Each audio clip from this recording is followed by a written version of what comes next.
کہ جگہ تبدیل کرے گا تو تیرے مزے ہو جائیں گے. نہیں، زندگی بدلے گا تو تیری زندگی بدلے گی. چاہے تو غربت میں ہے، چاہے تو امارت کے اندر ہے، چاہے تو وزیر ہے، چاہے تو محکوم ہے، چاہے تو دکاندار ہے، چاہے تو کارخانے دار ہے، اگر میری مرضی کے مطابق چل رہا ہے تو دنیا کی زندگی تیری ایسی بناؤں گا، دنیا کی زندگی کو تیرے لیے جنت کا نمونہ بناؤں گا.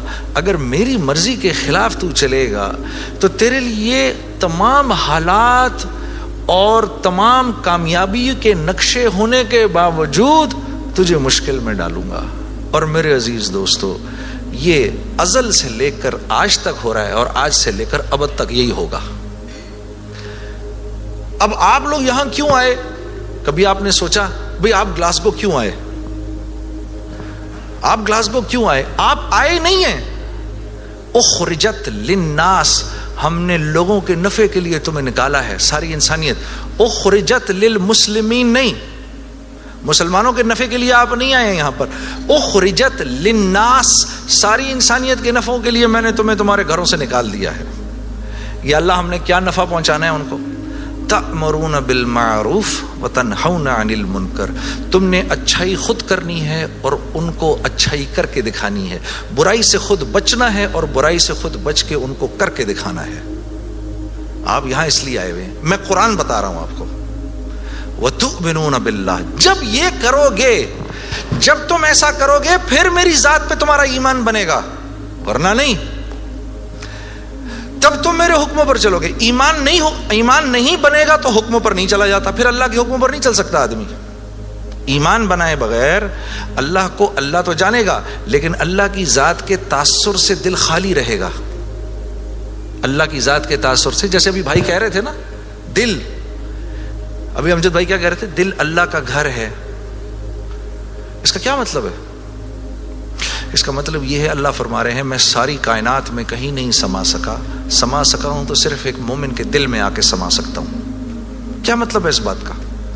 اس بات کا مطلب یہ ہے کہ جیسے میں بھائی کے گھر مہمان آؤں، اگر یہ مجھ سے محبت کرتے ہیں، اگر میرا ان کا ایک تعلق ہے تو یہ کیا کریں گے؟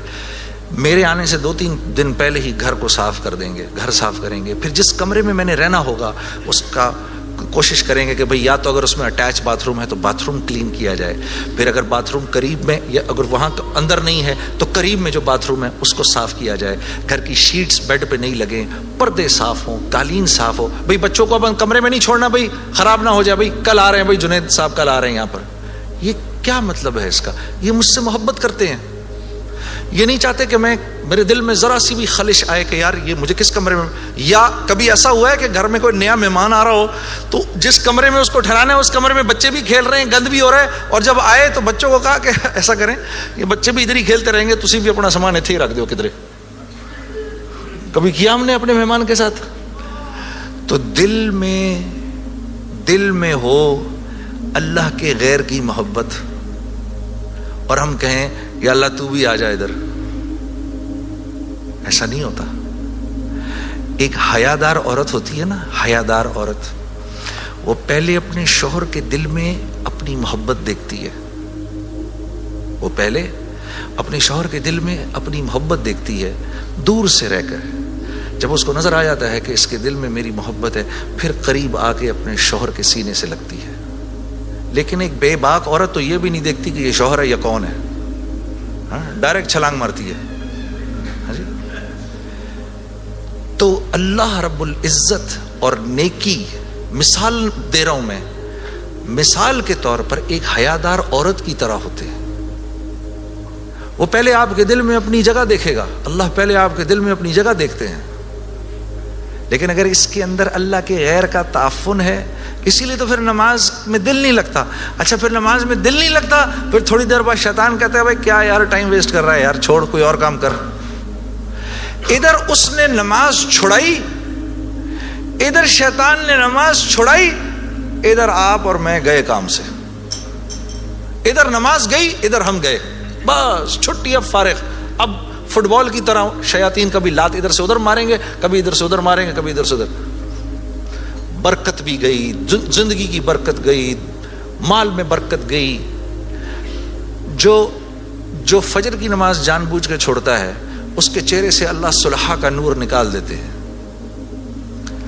جو ظہر کی نماز جان بوجھ کے چھوڑتا ہے اس کے رزق میں سے برکت ہٹا دی جاتی ہے. جو عصر کی نماز جان بوجھ کے چھوڑتا ہے اللہ اس کے جسم کی طاقت کو سلب کر لیتے ہیں. یہ بیمار رہتا ہے اندر سے, اس کو بیمار رکھتے ہیں. جو مغرب کی نماز جان بوجھ کے چھوڑے گا اس کو اس کی اولاد سے کبھی کوئی نفع نہیں ہوگا, اس کی اولاد ساری زندگی اس کی نافرمان رہے گی. جو عشاء کی نماز جان بوجھ کے چھوڑے گا اس کو کبھی راحت چین کی نیند نہیں آئے گی. تو اس کے علاوہ میں نے دنیا میں کرنا کیا ہے؟ اور یہی 5 چیزیں تو چاہیے مجھے دنیا کے اندر.